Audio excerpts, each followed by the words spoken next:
Ya. Jadi kalau misalnya yang mencatat tugasnya itu enggak ngeliatin, saya ngeliatin, langsung saya tarik. Tapi yang ngantuk berdiri atau langsung ke kamar wudhu untuk wudhu ya. Dan ana saleh. Hari ini kita akan lanjutin bahasan kemarin. Minggu kemarin kita bahas. Saya hitung sampai 3 ya. Sampai 3, hitungan 3 masih berisik, langsung saya tambahin cewer lagi sampai mau nangis. 1, 2, 3. Oke. Minggu kemarin dijelaskan, minggu yang lalu pertama kali itu penjelasan tentang wudhu, yaitu fardunya wudhu ada 6, yang mana diantara di situ ada keterangan fardu dengan rukun ada perbedaan. Fardu boleh dipisah, rukun tidak boleh dipisah-pisah. Habis itu minggu berikutnya yaitu penjelasan tentang perkara yang membatalkan wudhu dan juga fardunya mandi besar ya. Hari ini minggu kemarin yaitu penjelasan tentang apa saja yang tidak boleh atau yang haram dilakukan oleh orang yang tidak punya wudhu. Masih ingat ada berapa? Ada berapa? 3 apa 4? Ada 4. Orang yang nggak punya wudhu haram melakukan 4 perkara. Itu kemarin, minggu yang kemarin, pas kemarin.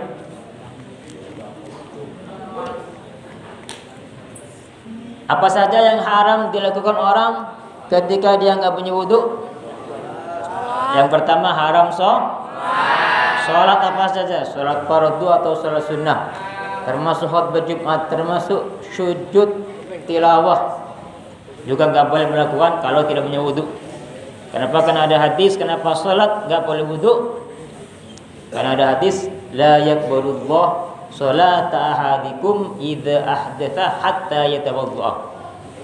Kecuali sholatnya orang yang faqidit tahurain. Perhatikan semuanya ke sini, fokus semua di sini. Sholatnya orang yang faqidit tahurain namanya, istilah Arabnya ya. Istilah bahasa Indonesianya ya, orang yang enggak bisa melakukan 2 sesuci, baik dengan wudu atau dengan tayamum. Ada orang enggak bisa tayamum, enggak bisa wudu. Misalnya enggak punya air, enggak ada air, enggak bisa wudu. Yang kedua, gantinya wudu apa? Tayamum juga nggak bisa tayamum. Kenapa? Karena misalnya nggak cukup syarat. Apa di antara syaratnya tayamum? Syaratnya tayamum harus suci dari najis. Ternyata badannya ada najis. Begitu artinya kalau tayamum nggak boleh tayamum.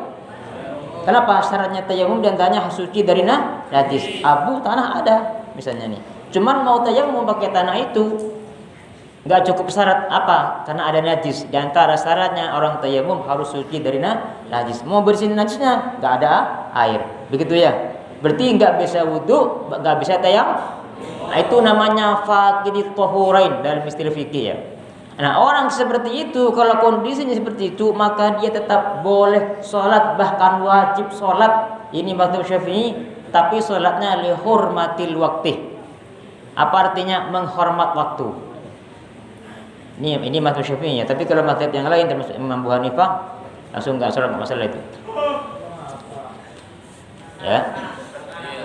Jadi ketika seperti itu kondisinya ya, maka dia tidak haram sholat, bahkan tetap wajib sholat. Tapi sholatnya apa? Lihurmatil waqti. Ya. Tapi nanti setelah bisa melaksanakan sesuci 2 itu, bisa wudhu misalnya, nanti diqadha lagi. Itu namanya sholat lihurmatil waqti bagi orang yang faqidit tahurain. Apa artinya? Sudah tidak bisa wudhu dan juga tidak bisa tayamum. Dah, yang pertama. Yang kedua yang tidak boleh dilakukan orang yang punya wudhu, apa yang kedua? Tawaf. Apa tawaf? Mengelilingi Ka'bah 7 kali putaran, dihitung daripada Hajar Aswad, putarannya melawan arah jarum jam, jadi dari kanan. 1, 2, 3, 4 sampai 7 kali. Itu namanya tawaf ya. Baik tawaf fardu maupun tawaf sunnah ya. Jadi kita nanti kalau melaksanakan ibadah umroh atau haji, di situ kita ada satu ibadah namanya tawaf, yaitu mengelilingi Ka'bah. Bagi orang yang tidak punya wudu enggak boleh tawaf. Kenapa? Karena tawaf itu bimanzilatis shalah, kata Rasulullah. Tawaf itu sama dengan salat, illa annallaha ahalla fihi nutqah. Faman nataqa fala yantiqu illa bi khairin. Tawaf itu sama dengan salat, cuman ada bedanya. Kalau tawaf itu boleh ngomong, tapi ngomong yang bagus. Maka ketika kita enggak punya wudu, haram melakukan tawaf. Yang kedua, yang ketiga apa yang kedua?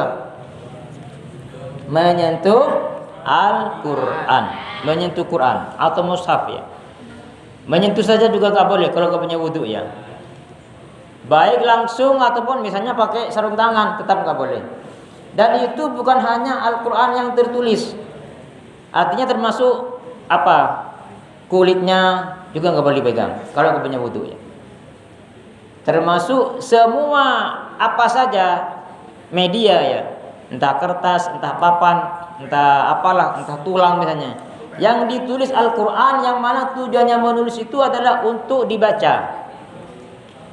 Kalau zaman dulu itu, kalau biasanya itu biasanya itu kalau tarawih ya. Jadi kalau tarawih itu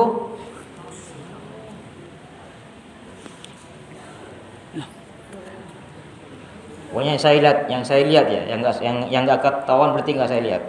Yang saya lihatin nggak ngedengerin saya, langsung saya tarik. Ya, jadi apa saja media ya yang tertulis Al-Quran ya, tapi tujuannya itu untuk dibaca ya, untuk dibaca ya. Nah itu tidak boleh dipegang dalam keadaan tidak punya wudu. Paham ya? Kecuali kalau tulisannya itu bukan untuk dibaca. Apa contohnya? Tamimah. Tamimah itu semacam zimat kalau bahasa sekarangnya. Jadi dia tuh orang nulis Al-Quran di kertas, tapi tujuannya bukan untuk dibaca, tapi untuk diambil barokahnya. Ditulis di kertas dengan beberapa cara, habis itu dibuntelin gitu ya, dilipat-lipat, lalu dimasukkan di peci misalnya, dibawa berdagang misalnya, dengan harapan barokahnya supaya dagangannya lancar. Atau kalau zaman dulu itu dibawa perang tuh, karena hal seperti ini boleh ya, dalam Islam boleh ya.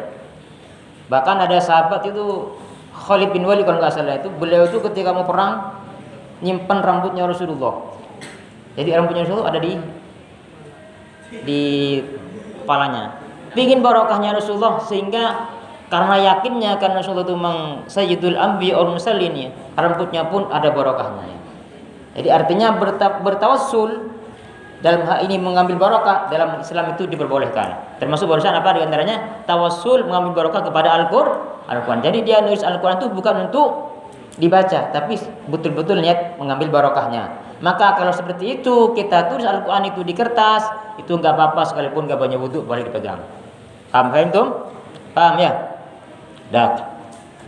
Yang ketiga, yang keempat apa yang keempat? Membawa Al-Quran. Yang dimaksud di sini langsung membawa Quran ya. Tapi kalau misalnya dia bawa Quran dengan benda lain, misalnya dimasukin ke dalam tas, di tasnya ada buku, ada pulpen, dan segala macam peralatan sekolah, lalu dibawa tasnya, nah itu boleh. Jadi yang nggak boleh itu hanya Quran saja dibawa, tidak ada benda lain, dan niat bawa Quran ya. Nah itu yang dimaksud ketika nggak punya wudu tidak boleh.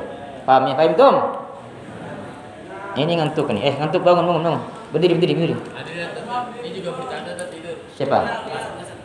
Yang saya lihat ya. Saya nggak mau dengerin yang lain. Kalau nggak saya lihat nggak saya. Nanti jadi fitnah nih. Ternyata dia nggak bercanda, kena saya cewek. Tapi kalau saya lihat langsung, saya tarik. Dah. Sekarang yang haram bagi orang yang junub ya. Yang haram bagi orang yang junub ada tambahan 2. Jangan ditutup. Ya. Yang haram bagi orang junub ada 6. Kalau tadi haram bagi orang enggak punya wudu ada berapa? 4. Bagi yang junub ada tambahan lagi 2. Yang satu ialah haram al-lubthu fil masjid, haram diam di masjid. Ada bagi orang yang junub tidak boleh diam di masjid. Terus diam itu berapa waktunya? Hitungannya diam minimal sebatas tumak nina, tapi dengan niat diam itu nggak boleh. Tapi kalau hanya lewat jalan, ada kepentingan yang mendesak, misalnya masjidnya besar atau ada barang mau diambil di dalam, kita punya hadis besar, belum mandi besar, dalam kondisi seperti itu diperbolehkan sekedar jalan saja, tapi jangan diam. Kenapa? Kalau diam di masjid hukumnya haram. Kecuali darurat. Apa darurat? Ada orang ketiduran di masjid. Ketika tidur tiba-tiba tengah malam mimpi basah.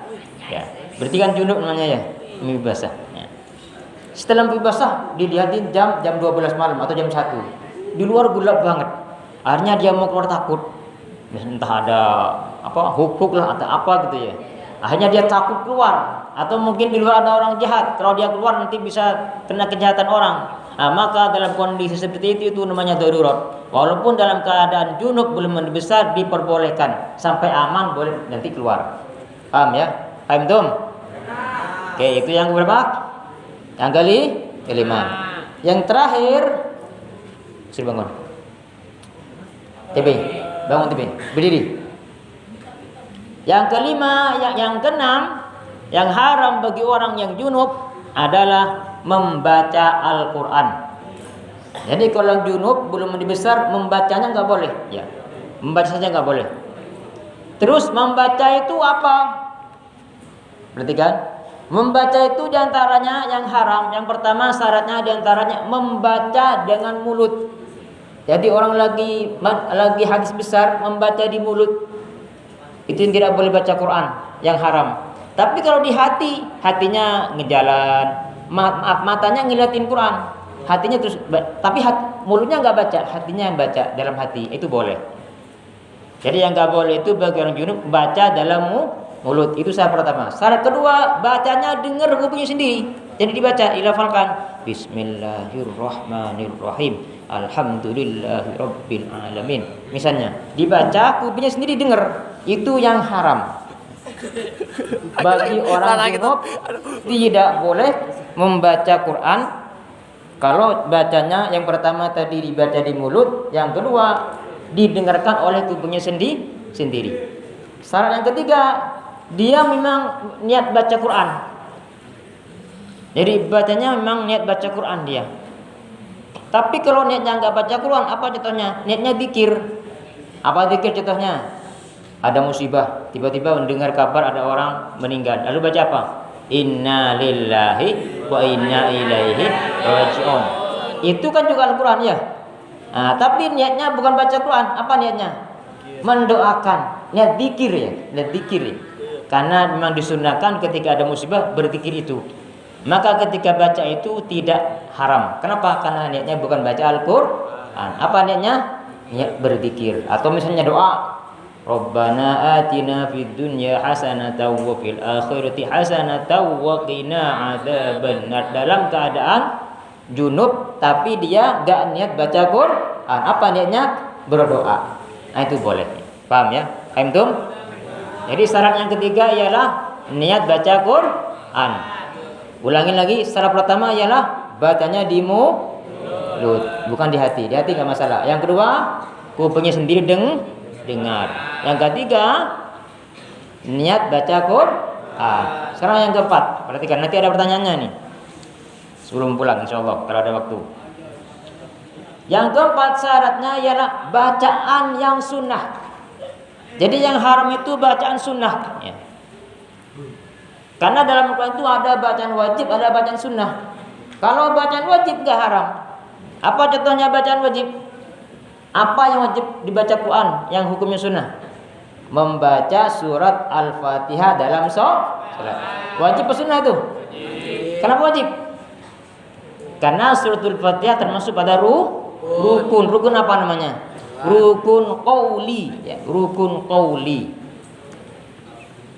Rukun qauli, jadi tidak boleh ditinggalkan dalam sholat. Yang ngantuk bangun, berdiri. Dah. Nah kalau biasa itu kan sunnah ya. Nah maka itu haram dalam keadaan junub. Nah ada lagi yang wajib selain di sholat. Apa contohnya? Yaitu orang bernadar. Ada orang nadar. Kalau saya lulus misalnya dengan nilai sekian, saya akan baca Quran seketika itu juga misalnya. Contohnya. Lalu dia dengerin pengumuman. Ternyata benar dia dapat nilai sekian dan lulus. Waktu itu dia junub gitu ya. Waktu itu dia junub. Nah, maka dalam kondisi seperti itu diperbolehkan baca Quran yang nazar tadi. Misalnya dia nazar baca Yasin. Bahkan misalnya saking pentingnya, saking pengen betul-betul cita-cita tercapai, saya akan baca Quran Yasin di situ dalam keadaan duduk gak mau gerak-gerak misalnya nih. Umpama contohnya. Ternyata benar apa yang diinginkan itu terkabul, maka ketika itu kalau dia junub belum mandi besar, maka itu dan tidak mungkin misalnya untuk mandi besar dulu, maka dalam kondisi seperti itu diperbolehkan baca Quran Yasin tadi, baca Yasin tadi baca nadar. Kenapa? Karena hukumnya baca Quran di situ adalah wajib. Kenapa wajib? Karena sudah termasuk kepada nadar. Paham ya? Paham tuh? Ya, jadi syaratnya ada 4 ya. Ayo bareng-bareng. Yang pertama apa? Syaratnya keharaman baca Quran bagi orang junub. Dibaca di mulut yang haram. Yang kedua, kupingnya mendeng. Yang ketiga, niat baca Quran, bukannya zikir. Yang keempat, bacaan yang sunnah, itu yang haram. Adapun bacaan wajib, maka itu diperbolehkan, bahkan wajib dibaca ya. Kalau misalnya kaitannya dengan sholat dan nadar. Nah, sekarang yang haram bagi orang yang haid, ini bagi wanita. Tapi laki-laki juga harus tahu. Kenapa? Karena laki-laki itu nanti pasti punya istri. Kalau istrinya nggak tahu, suaminya yang tahu ya. Bagi yang orang yang sedang haid, yang haram lagi tambahan lagi 4 ya. Jadi 10 semua ya. Kalau tadi 6, yang junub tidak boleh sholat, tidak boleh tawaf, tidak boleh menyentuh Quran, tidak boleh membawa Quran, tidak boleh diam di masjid, tidak boleh baca Quran. Kan 6. Bagi yang haid sekarang tambah lagi 4, berarti 10 semua. Yang tambahan yang berikutnya ialah bagi orang haid selain tadi itu ya, tidak boleh berpuasa. Nah, ini haid.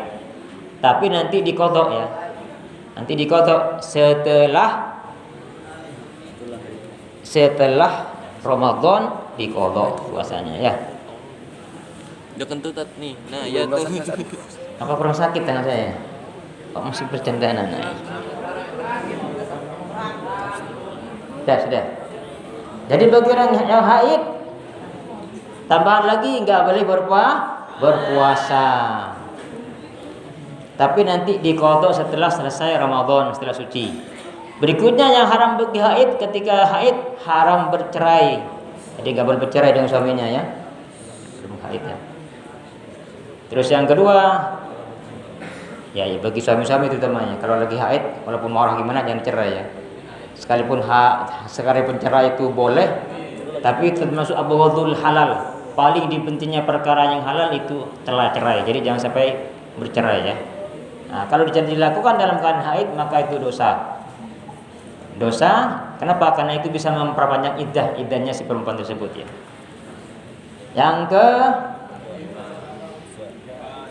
Ketiga sekarang. Yang ketiga ialah haram lewat di masjid, jalan di masjid tapi kalau takut mengotori masjid. Nah, ini mungkin zaman dulu, zaman sekarang nggak ada ya. Karena sudah ada alat pembalut ya, nggak mungkin kan mengotori masjid. Tapi tetap disampaikan, bagi orang haid kalau sekiranya bisa mengotori masjid haram lewat. Bukan diam, apalagi diam, lewat saja tidak boleh kalau sekiranya mengotor. Tapi kalau nggak mengotori lewat nggak apa-apa. Orang haid lewat boleh ya. Yang dimaksud nggak boleh itu apabila dia bisa mengotori. Yang terakhir yang keempat, tambahan yang keempat berarti jumlahnya 10, tidak boleh bersenang-senang dengan suaminya antara pusat dengan lutut ya. Jadi tidak boleh seperti itu ya. Paham ya? Paham tum? Oke, bareng-bareng. Ada berapa perkara yang haram dilakukan orang yang haid? Haid. Yang haid 10. Bagus Raka. 1. Yang haid haram sholat. 2. Tawaf. 3. Menyentuh Quran. Ayo berurutan. 4. Membawa Quran. 5. Diam di masjid. 6. Membaca Quran. 7. Puasa. 8.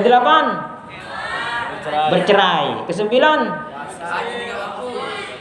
Lewat di masjid kalau bisa mengotori. Yang terakhir, tidak berhubungan suami istri ya. Bukan hanya hubungan, bersenang-senang saja yang bisa menarik kepada itu ya. Misalnya sampai bersentuh kulit tapi ya. Antara pusat itu juga boleh. Yang bisa menarik kepada hubungan suami istri ya. Sekalipun dia sudah halal, tapi karena dalam keadaan haid. Paham tum? Ya udah. Bagus yang cewek itu. Ngerti semua berarti ya. Sudah. Ada yang melanggar nggak? Ada yang melanggar? Ada? Nggak ada ya? Yaudah.